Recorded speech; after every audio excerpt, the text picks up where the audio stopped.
Red Dead Redemption was one of the biggest games when it released, but now years later, the game is still pretty impressive and warrants us to take a look back at why the game is still so good.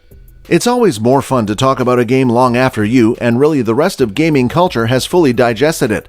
So let's dive into Rockstar's actual last full game release. Rockstar released Red Dead Redemption 2 October of 2018, and in a lot of ways, it was exactly what people were expecting. A lot of what people were hoping for: a big, dense open world to explore and a well-acted, well-scripted story to play around in, filled with memorable characters, many returning from the original Red Dead Redemption.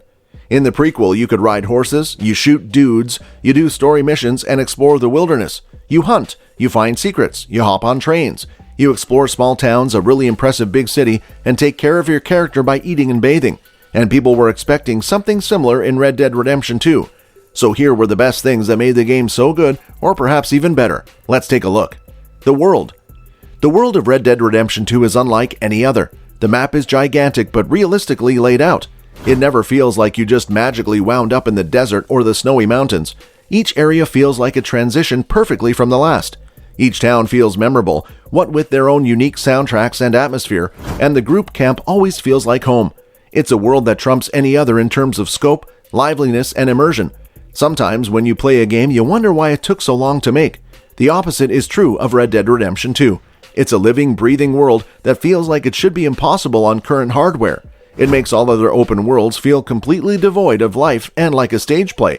From the realistic animal hierarchy to the decaying corpses, the ability to speak to any NPC to dynamic weather, down to the shocking lack of glitches, the world of Red Dead Redemption 2 is the greatest ever created. Easter eggs. By Rockstar standards, Red Dead Redemption 2 is a fairly grounded story, meaning there are no main missions involving aliens or such mad things you might find in a Grand Theft Auto. That said, it wouldn't be a Rockstar game if that kind of stuff wasn't there, tucked away but worth finding all the same. Yes, it may be a little hidden, but the world of Red Dead Redemption 2 is chock full of nooks and crannies to be explored, ones that will offer golden bars as treasure, ones that will lead to a serial killer, ones in which you'll find a mutilated pig monster, and so on. It's overflowing with weirdness, and that's all we can ask for. This is an aspect of the game that helps it feel truly alive, because helping a random stranger on the road may come back later in the game. Helping Marko Dragic create his weird robot will lead to a unique find down the line. And then there's random occurrences, like finding Bonnie McFarlane's dying husband. The world is like a love letter to itself, and that makes it incredible fun to explore for hundreds of hours. The cast. The characters in a game is what makes it great.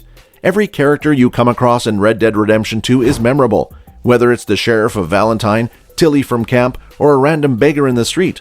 Every character has just that, character. While a vast majority of video games struggle to even make their protagonists likable, relatable, or memorable, Red Dead Redemption 2 has a cast bigger than any movie, and it makes them all worth listening to. Part of this is the incredible writing that makes each character feel unique, and like they have a real voice and lives, but the other part of it is the great animators and the phenomenal voice actors that truly breathe life into each individual. Playing as part of a large gang could easily have left several characters in the background, feeling not fleshed out at all. However, playing the game means you're liable to truly care for everyone, the greatest villain in Rockstar history. Arguably the greatest villain in any Rockstar game, and one of the best in any video game, period. Dutch van der Linde is charming, irritating, sympathetic, and on some level, totally right. He's the perfect foil because he's not a dastardly mustache-twirling bad guy, even though he has the stash for it. One of the most noteworthy things Rockstar did with Red Dead Redemption 2 is making you care about the characters. That sounds obvious, but RDR2 is a prequel to a game that kills just about every character in it. Rockstar had an uphill battle in regards to making us care about any of Dutch's gang when we know the fate of so many, but it do so within the first few hours. Best of all, Dutch van der Linde, any gamer that played the original into RDR2 saw Dutch as a villain before he ever spoke. However, over the course of the 50-plus hour story, Rockstar Games made you laugh, cry, rage, and pity along every step of the way with Dutch. He's so much more than a run-of-the-mill bad guy, and his fall from grace is spectacular to be part of. Graphics and animation. This one is kind of a no-brainer, but you really can't overstate the quality of the graphics and animations in Red Dead Redemption 2. Despite the world being massive, every inch of it is crafted to the tiniest detail. Some rivers run crystal clear blue, while others run red from the nearby cave. Every forest you enter has swaying trees and incredible sun rays beaming through. Each town feels incredibly unique with their own style and atmosphere. There were no shortcuts taken in the graphics department, and the same can be said for animations.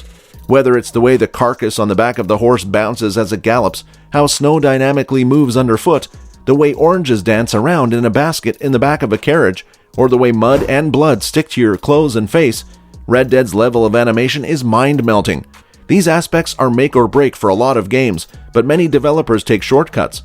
The opposite is true in-game that was so painstakingly crafted that it makes all others feel lifeless. Any animator who worked on this game will have a piece for their CV that will guarantee them a job for life. Arthur Morgan.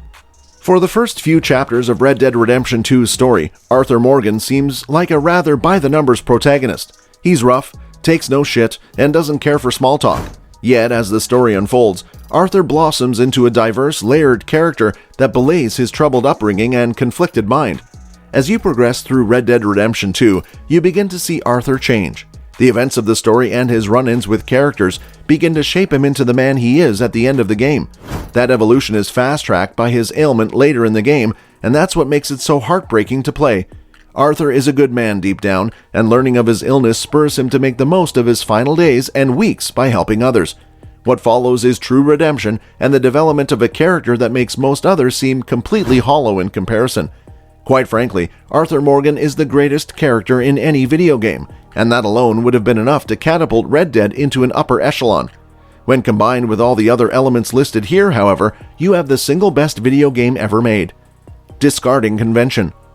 The very best games and movies defy expectations, and that's not to say they're simply better than we expect. Rather, it means they forego any assumptions that you may have about the plot and the characters. To use a separate example, with The Last of Us, Naughty Dog didn't need to kill Joel or Ellie to tug at your heartstrings. That story made you feel emotions games rarely even encroach. As was the case with Red Dead Redemption 2. It's a game that doesn't feel the need to have one major villain. Instead, there are several characters that ebb and flow between good and bad, confusing your moral compass. Dutch can be a pain, but you want to make him happy. John is the guy you know you love, but he's a douche to his family. Micah is the closest thing to a real bad guy, but the game doesn't let you kill him as most others would. No, you don't get that satisfaction because real life isn't like that. It's a story that forgoes the obvious and conventional options in favor of emulating real life and crafting a much more realistic and memorable world. Alright guys, that's all for this video. Hope you enjoyed this one. Thanks for watching.